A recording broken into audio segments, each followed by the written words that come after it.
You mentioned being a practicing Buddhist. One of the first people that I've ever heard mentioning that they were practicing Buddhist was Herbie Hancock. Is it safe to assume that both of you discovered this at the same time, or were you two a part of each other's process and studying Buddhism? Because even back, I remember interviews as early as like 1971 of him speaking of his Buddhist practice. When did you become a Buddhist? Well, actually, in 1973, I took up the mantle, so to speak. I went to Japan without, and my wife at the time, Anna Maria, she's the one who passed away on TWA. Yeah. 800. Oh, man. She was nailing something on the wall one morning in California, in our first house. She's nailing something to the wall, and I said, "What you doing? 3 o'clock in the morning?" And she said, "I just came from Herbie's house this afternoon, and he was telling me about this practice of Buddhism." And what we learned from Herbie was he learned it from Buster Williams. He learned about it from Buster Williams. Buster Williams said he learned about it from his wife, Veronica Williams, when they were about fresh out of high school. And so Herbie said, "Why don't you check it out for your daughter's sake?" Because our daughter was born with these seizures and all that. So we thought maybe we would check out the philosophy and see how it connects with our daughter. And our daughter did pass away at age 15 of a grand mal seizure here in California.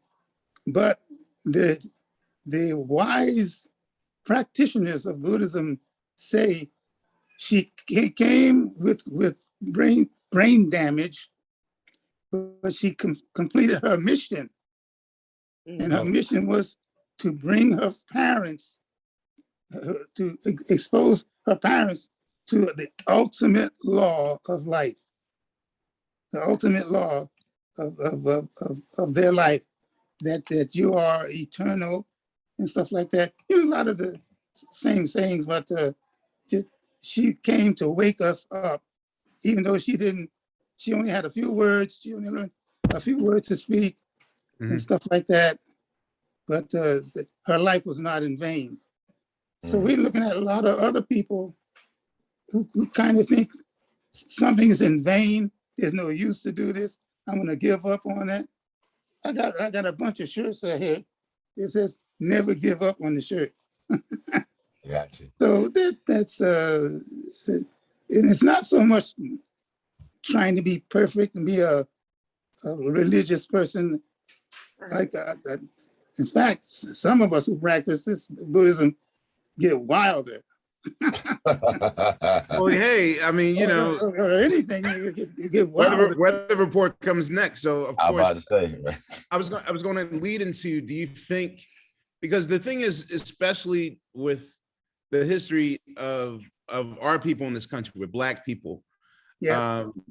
I always wondered, how hard of a decision was that to make, because I think that Black people were always trained to, like, we must only follow Christianity and any other philosophy. Like Maurice White would tell me that when he was sort of practicing his spirituality, that it was really controversial with everyday Blacks because it wasn't under the trope of like God, Jesus, and Christianity. But how, for you to do that so early, especially now that we're more open to, I guess, following our hearts and following traditions and ways and whatnot, how was this easy for the people around you, your family members or your friends or whatever, like, to accept where you were going, or did they just look at you like an alien, like, what I see what you mean.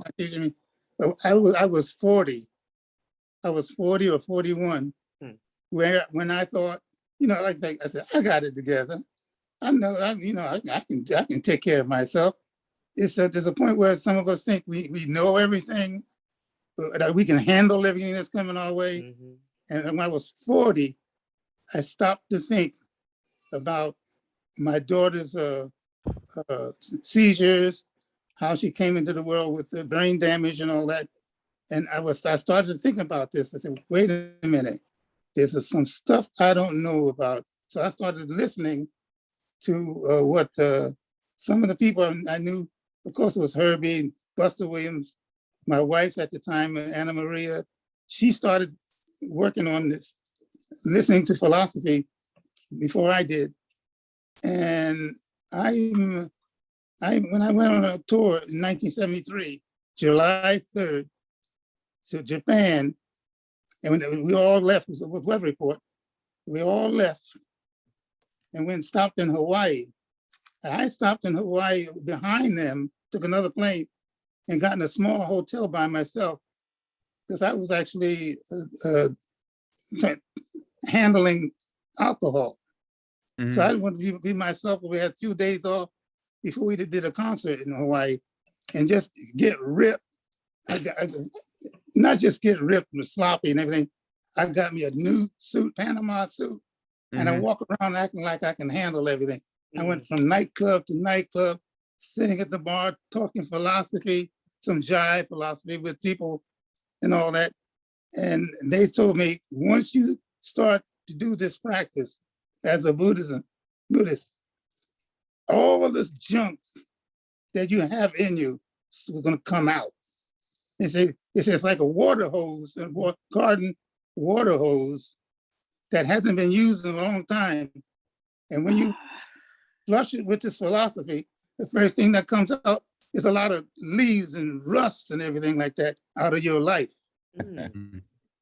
And I was saying, whoa, I thought I was, so they even had what do you call a missing person call on me in Hawaii. They couldn't Oh, find me wow. until it was time to play the gig. And I got myself together and joined the band. And they said, you scared us to death, man. Where? So that I had gone to a temple in Japan and what do you call it, received something called, I don't want too many words, but Gojikai. Tina Turner has a book out on this stuff. She has a whole explanation of stuff and everything like that. And I received it in a temple. There's only a little baby and myself and the baby's mother in the temple. And we received something and we said, we're going to practice this practice. So anyway, the thing about playing different, once you start doing stuff like this, playing different, what Herbie said was he heard Buster Williams take a bass solo one night. Maybe you heard about this. I haven't heard of this. This is classic. He took a bass solo. They were playing at the Penthouse in Seattle, Penthouse nightclub. When Buster finished, the applause wouldn't stop. It was one of the longest applause that Herbie ever heard. And they got in the dressing room. He said, Buster, what you been doing? And Buster explained to him a little bit about what he was doing. So Herbie said, I want to try what's going on. And that was when he got, what do you call it? That hit, Oh, Rocket. Okay, I wanted to know how. Okay. That's how Buddhism changed his sound. Okay. Well, actually, he didn't want people to think when you start practicing a philosophy, you're going to get hit records. No, but Herbie got a hit before with Watermelon Man. Yeah. And the other one. Chameleon. Yeah. Yeah. But I always thought that Herbie had a lucky star over his head. Ever since I met him in 1963. He's one of those guys in school. There's another guy I went to school with, just like Herbie, bass player. He's a diplomat now. Eddie White, his name Eddie White, just like Herbie. They had this lucky star over their head all their lives. I said, man, nothing funny ever happened to them. Everything is good. Just blessed, huh? Just But then I learned quickly, you can't watch your neighbors count your blessings by watching your neighbors' yes. house and going in there, watching their treasure trove, you call it. Right. So I said to myself, shut up and be cool. And I stopped talking. I went to meetings. We had meetings at our house, had a lot of meetings at our house, and a lot of name dropping of people who came to the meetings, you know, people who wanted to be movie stars and all that, wanted to get this. But you'd be surprised the names are, you know, I'm not going to say the names, but if every now and then I would say a name of a person who came to our house for a meeting. And somebody would say, oh, you name dropping now, you name drop. But I cut them off quick and say, no, I'm not name dropping, I'm name lifting.